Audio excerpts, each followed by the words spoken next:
Now we are going to discuss DFSA rule related to authorized market institutions.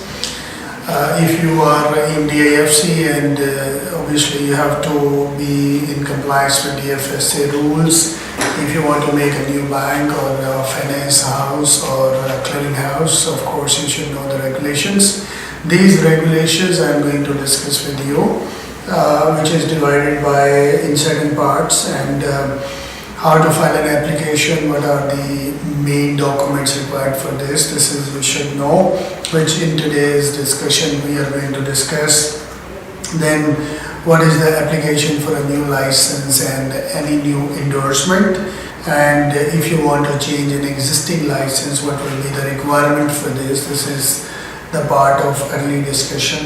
How to get the authorizations, what are the key individual status that we should keep in mind. This is the discussion today. And if you want to have any material changes in the scope of your work, so what are the regulations, what are the requirements, this is we are going to discuss as of today in our discussions. I will discuss in the other part what are the general licensing requirements to operate, and we will discuss the general requirement that which category you should use, category 1, 2, 3, 4, and for Islamic institutions there is a separate category. What are these categories, what are the individual requirements for capital, for infrastructure, for organizational structure, for risk management, for controls, how to govern, how to run the administration, how to put the information technology. This is what I am going to discuss in our discussion today. All of us will be keeping you the guidelines, then we will see how the interpretation, we will see the practical cases based on our experiences, dealing as a consultant, of course, to assist people about how to register with DFSA through DIFC. I'm going to discuss the requirements, organizational requirement that you should be having SEO, you should have a chief compliance officer, you should have a chief risk officer, you should have a finance director. What are the regulations, what is the requirement, what is the qualification, what experiences we should have. We'll see what are the key individuals we need, what is the key factors, what is the key individuals. We'll see the rules of business, that is more in detail. How to access to the facilities, how to get an admission of investment in terms of tradings or in terms of securities. This is I am going to discuss. How to bring the transparency, efficiency. This is also a part of discussion. Along with that, of course, how to have the safeguard of the assets, investments, what kind of the compliances are important, what is the promotion and maintenance of the standards. This is we are going to discuss. I will discuss the requirements for operating an exchange, and what are the transparency and disclosures required. This is we will discuss. Along with that, what is the trade policy, what are the regulations for derivative, short selling, long position, short position, swapping, how can we talk about liquidity, and what are the liquidity incentive schemes, how the clearings work and clearing and settlement agreements. This is we need to discuss. If you want to operate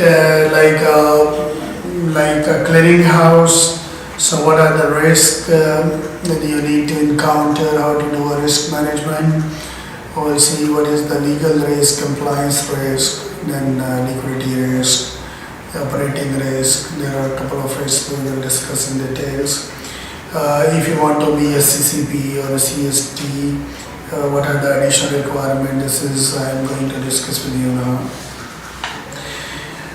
In terms of controllers, if you want to be a controller, what are the requirements, 10% of the shareholding and any other requirements. This is what we are going to discuss. If you want to have changes related to controls, so what are the compliances related to it, this is I will discuss. I'll discuss the supervisions of the authorized market institutes. If you are operating in, if you are in compliance regulated by, we will discuss the supervision of authorized market institutions.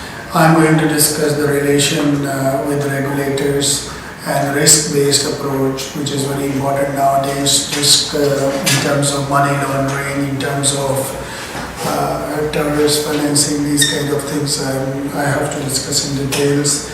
I will see how to develop a constitution and how to run the governance. We will see about good governance rules. We will talk about corporate governance. Part of this corporate governance is the structure of shareholding, structure of the management, and when we talk about controls, obviously information system technology is very vital to discuss. We will see what are the supervisory directions by DIFC. If you want to be a listed company, what are the rules and regulations? This is we will discuss. If you want to file some appeals, if you want to have